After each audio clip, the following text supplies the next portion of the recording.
মারিজুয়ানার বৈধতার দাবিতে উত্তাল হলো মেক্সিকো সিটি। বার্ষিক 420 দিবস পালনে জড়ো হয় হাজার হাজার মানুষ।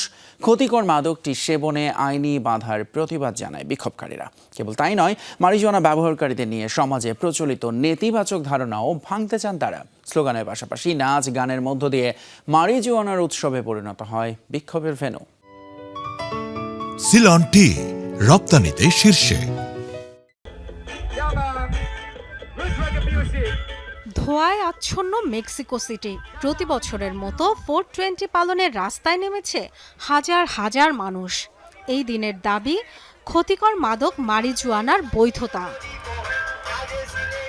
প্রতিবাদের পাশাপাশি নাচ গানের মিশেলে তৈরি হয় উৎসবমুখর পরিবেশ। বিশ্বজুড়ে ক্যানাবিস সংস্কৃতির প্রতীক হিসেবে পরিচিত 420। প্রথা অনুযায়ী 20 এপ্রিল পালিত হয় দিনটি।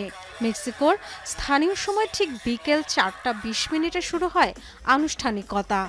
অংশগ্রহণকারীরা জানিয়েছে, শুধু উদযাপন নয়, মারিজুয়ানা ব্যবহারকারীদের নিয়ে সমাজে প্রচলিত নেতিবাচক ধারণা ভাঙতেই এই আয়োজন।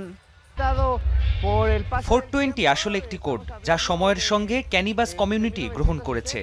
60-70-এর দশক থেকে এই শব্দটি ক্যানাবিস সংস্কৃতির প্রতীক হিসেবে ব্যবহৃত হচ্ছে। আমি একজন মারিজুয়ানা ব্যবহারকারী।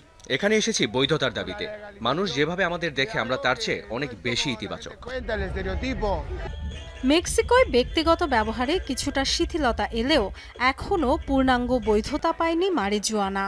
আদালতের কিছু রায় ও ফেডারেল অনুমতির মাধ্যমে ব্যক্তিগত ব্যবহারের ক্ষেত্রে শাস্তি কিছুটা কমেছে।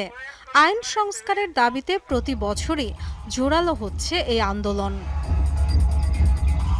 মাদক কার্টেলগুলোর সহিংসতার জন্য বিশ্বজুড়ে কুখ্যাতি আছে মেক্সিকোর। এর কেন্দ্রে রয়েছে মারিজুয়ানার মতো মাদক বাণিজ্যে বিভিন্ন চক্রের আধিপত্য বিস্তার নিয়ে লড়াই। এসব সংঘর্ষে দেশটিতে প্রতি বছরই প্রাণহানির শিকার হয় হাজারো মানুষ। চিকিৎসকদের মতে, মস্তিষ্কের কার্যক্ষমতা কমে যাওয়া, হৃদরোগ, ফুসফুসের ক্ষতিসহ ভয়াবহ নানা স্বাস্থ্যগত জটিলতার শিকার হতে পারে মারিজুয়ানা সেবীরা। ডরথি তাস্টিন, যমুনা নিউজ।